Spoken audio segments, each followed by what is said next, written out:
ओम शांति। आज हम सुनेंगे 24/5/2025 की प्रातः मुरली क्लास। मुरली का सार है, मीठे बच्चे अमृत वेले अपने दूसरे सब संकल्पों को बंद कर एक बाप को प्यार से याद करो। बाप से मीठी मीठी रूह रिहान करो। प्रश्न है, तुम बच्चों की हर बात में अर्थ है। अर्थ सहित शब्द कौन बोल सकता है? उत्तर है, जो देही अभिमानी है वही हर बोल अर्थ सहित बोल सकता है। बाप तुम्हें संगम पर जो भी सिखलाते हैं वह अर्थ सहित है। दे अभिमान में आकर मनुष्य जो कुछ बोलते वह सब अर्थ के बिना अनर्थ है। उससे कोई फल नहीं निकलता, फायदा नहीं होता। गीत है, नयन इनको राह दिखाओ प्रभु, पल पल हमने ठोकर खाई। ओम शांति। यह सब गीत आदि है भक्ति मार्ग के। तुम्हारे लिए गीतों की दरकार नहीं है, कोई तकलीफ की बात नहीं। भक्ति मार्ग में तो तकलीफ बहुत है।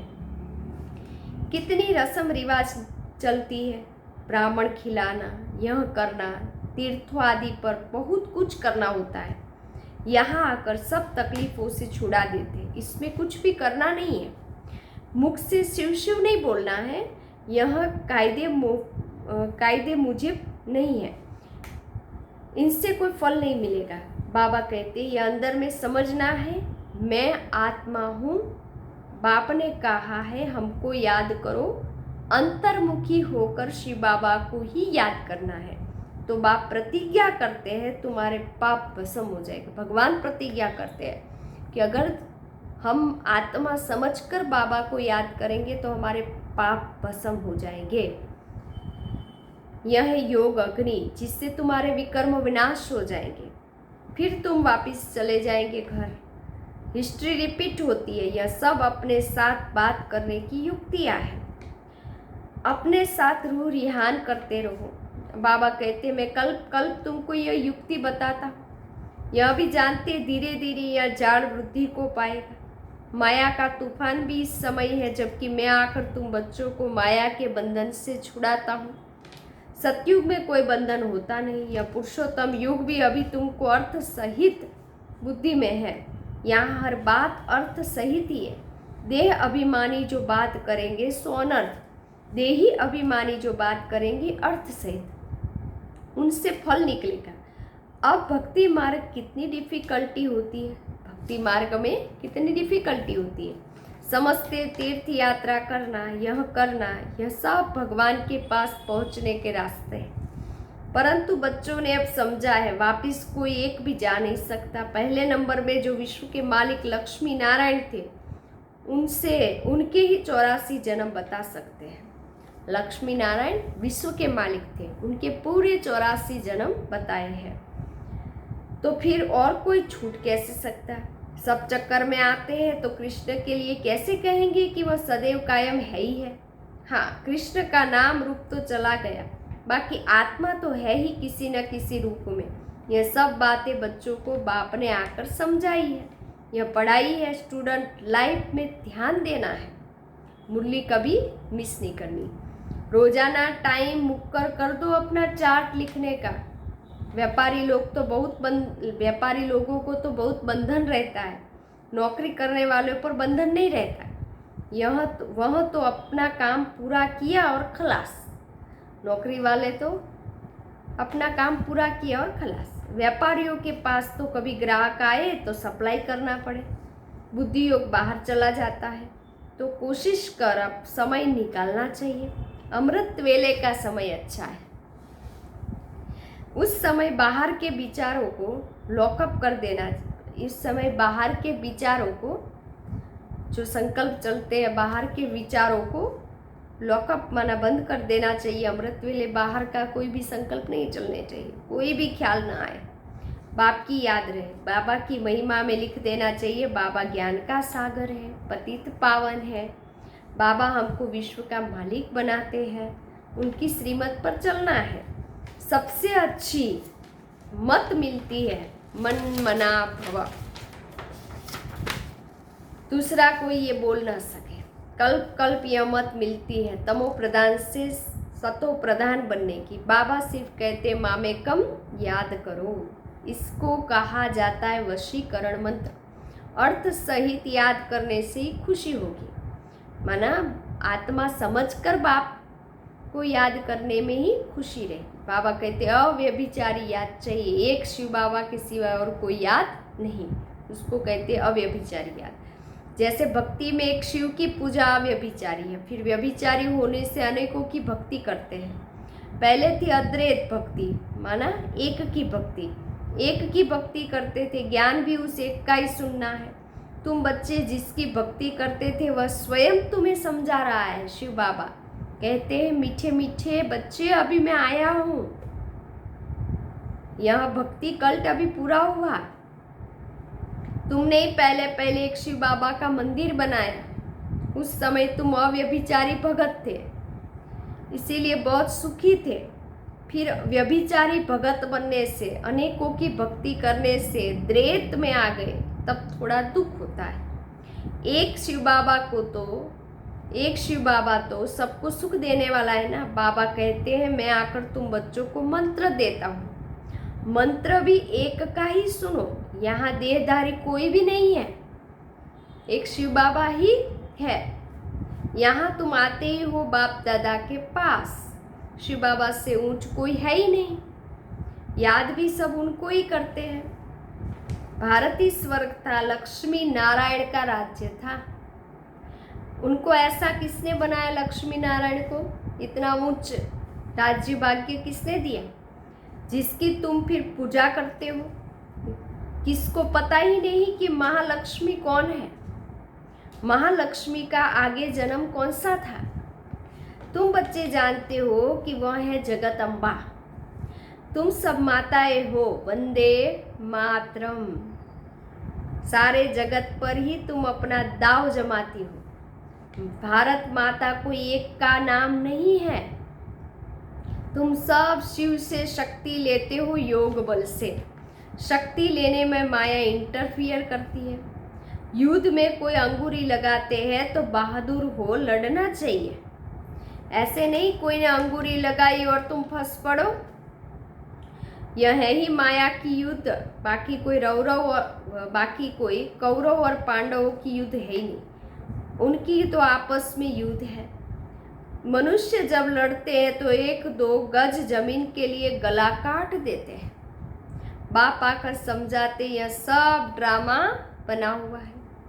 राम राज्य, रावण राज्य। अभी तुम बच्चों को यह ज्ञान है कि हम राम राज्य में जाएंगे।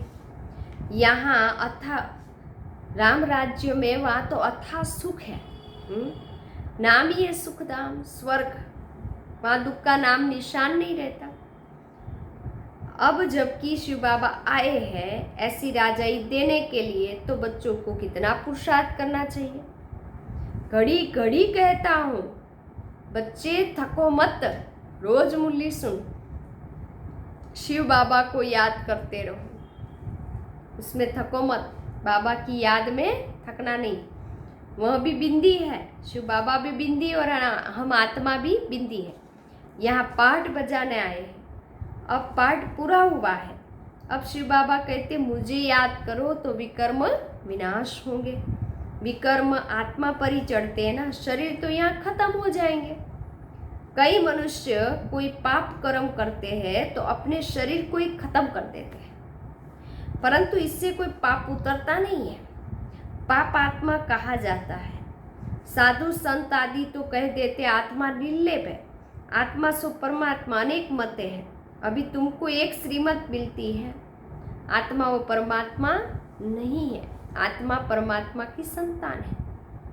बाप ने तुम्हें ज्ञान का तीसरा नेत्र दिया है। आत्मा ही सब कुछ जानती है, आगे ईश्वर के बारे में कुछ नहीं जानते थे। सृष्टि चक्र कैसे फिरता है, आत्मा कितनी छोटी सी बिंदी है।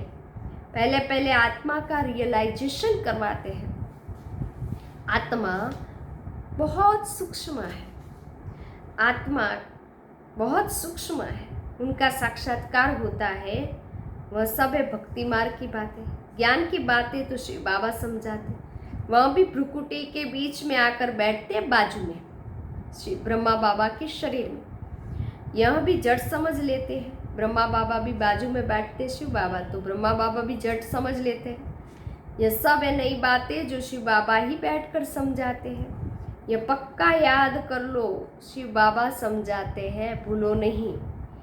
बाबा को जितना याद करेंगे उतना विकर्म विनाश होंगे। विकर्म विनाश होने पर ही आधार है तुम्हारे भविष्य का। तुम बच्चों के साथ साथ भारत खंड भी सबसे सौभाग्यशाली है। इन जैसा सौभाग्यशाली दूसरा कोई खंड नहीं है। यहाँ बाप आते हैं, भारत ही है विन था, जिसको गार्डन ऑफ अल्लाह कहते हैं। तुम जानते हो बाबा फिर से भारत को फूलों का बगीचा बना रहे हैं। हम पढ़ते ही है वहाँ जाने के लिए, सतयुग में साक्षात्कार भी करते हैं। यह भी जानते हैं कि यह वही महाभारत लड़ाई है। फिर ऐसी लड़ाई कभी लगती नहीं। तुम बच्चों के लिए नई दुनिया भी जरूर चाहिए। नई दुनिया थी ना, भारत स्वर्ग था, 5000 वर्ष हुए, लाखों वर्ष की बात ही नहीं है।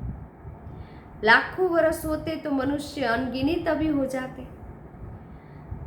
यह भी कोई की बुद्धि में नहीं बैठता है कि इतना हो कैसे सकते लाखों वर्ष, जबकि इतनी आदमशुमारी नहीं है।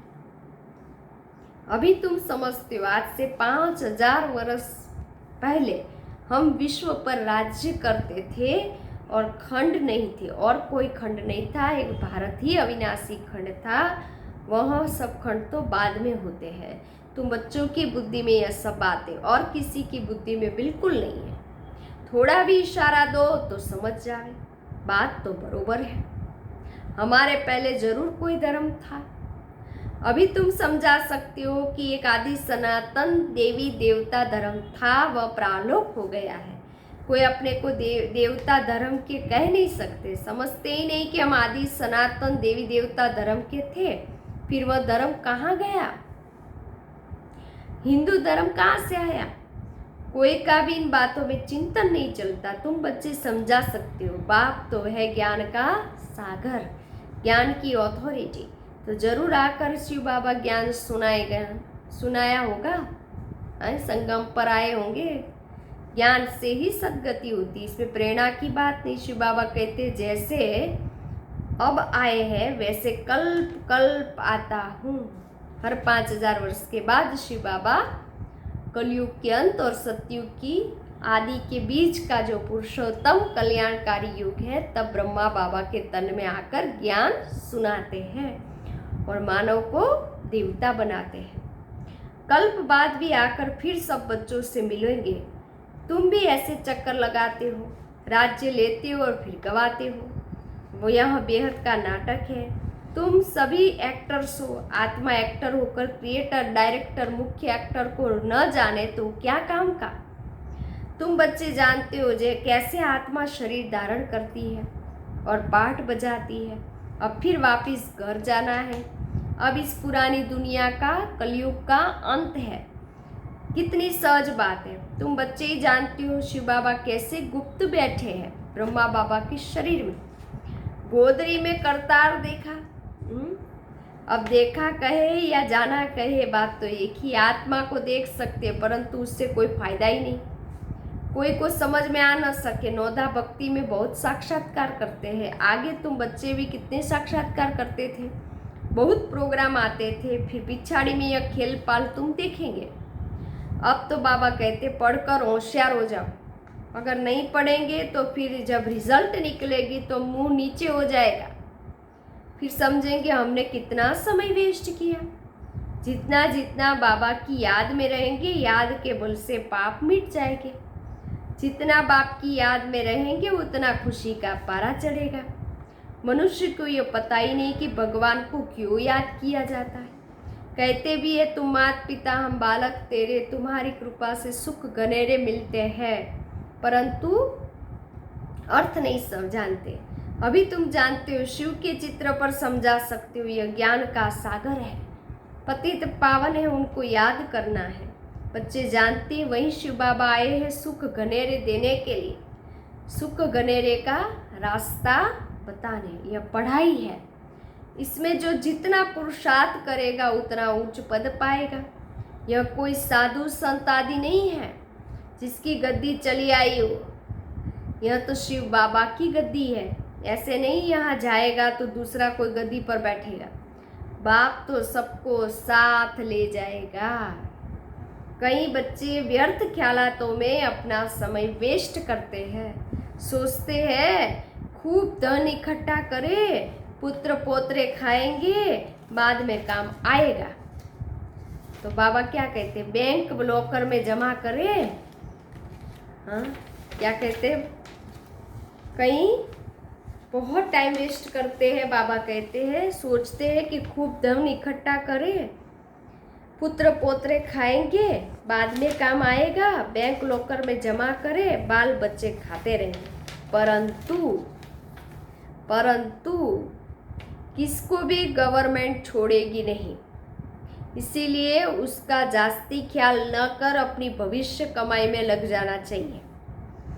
अब बच्चों को पुरुषार्थ करना है। ऐसे नहीं कि ड्रामा में होगा तो करेंगे। पुरुषार्थ बिगर खाना भी नहीं मिलता, परंतु किसकी तकदीर में ही नहीं है तो फिर ऐसे ऐसे ख्यालात आ जाते हैं। तकदीर में ही नहीं है तो फिर ईश्वरीय तदबीर भी क्या करेंगे। जिनकी तकदीर में है वह अच्छी रीति धारण करते और कराते हैं। बाप तुम्हारा टीचर भी है, गुरु भी है, तो उनको याद करना चाहिए। सबसे प्रिय शिव बाबा टीचर और गुरु भी होते हैं। शिव बाबा बाप भी है, टीचर भी है, गुरु भी। उनको तो याद करना चाहिए। बाबा युक्तियाँ तो बहुत बतलाते हैं। तुम साधु संत आदि को भी निमंत्रण दे सकते हो। अच्छा, मीठे मीठे सिकी लदे बच्चों प्रति माता पिता बाप दादा का याद प्यार और गुड मॉर्निंग। रूहानी बाप की रूहानी बच्चों को नमस्ते। हम रूहानी बच्चों की रूहानी बाप दादा को याद प्यार गुड मॉर्निंग, नमस्ते नमस्ते नमस्ते। सदा रहो हंसते। मैं कौन? आत्मा। मेरा कौन? शिव बाबा। कहाँ जाना? परम धाम। बाबा थैंक यू, बाबा शुक्रिया, मेरा बाबा, मीठा बाबा, प्यारा बाबा, लाडला बाबा, वाह बाबा वाह, धन्यवाद। धारणा के लिए मुख्य सार, पुरुषार्थ कर अपनी भविष्य कमाई में लग जाना है। ड्रामा में होगा तो कर लेंगे यह कहकर पुरुषार्थहीन नहीं बनना है। सारे दिन में जो भी पाप होते हैं या किसी को दुख देते हैं तो नोट करना है। सच्चाई से बाप को सुनाना है। साफ दिल बन एक बाप की याद से सब हिसाब चुकतू करने हैं। वरदान, ताज और तख्त को सदा कायम रखने वाले निरंतर स्वतः योगी भव। वर्तमान समय बाप द्वारा सभी बच्चों को ताज और तख्त मिलता है। अभी का यह ताज व तख्त अनेक जन्मों के लिए ताज तख्त प्राप्त कराता है। विश्व कल्याण की जिम्मेवारी का ताज और बाप दादा का दिल तख्त सदा कायम रहे तो निरंतर स्वतः योगी बन जाएंगे। उन्हें किसी भी प्रकार की मेहनत करने की बात ही नहीं, क्योंकि एक तो संबंध समीप का है, दूसरा प्राप्ति अखुट है। जहाँ प्राप्ति होती है वहाँ स्वतः याद रहती है।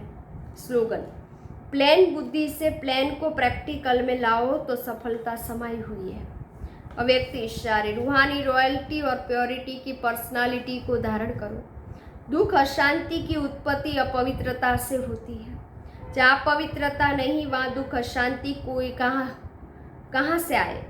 आप सब पतित पावन बाप के बच्चे मास्टर पतित पावन हो तो जो औरों को पतित से पावन बनाने वाले हैं वह स्वयं तो पावन होंगे ही। ऐसी पावन पवित्र आत्माओं के पास सुख और शांति स्वतः ही है।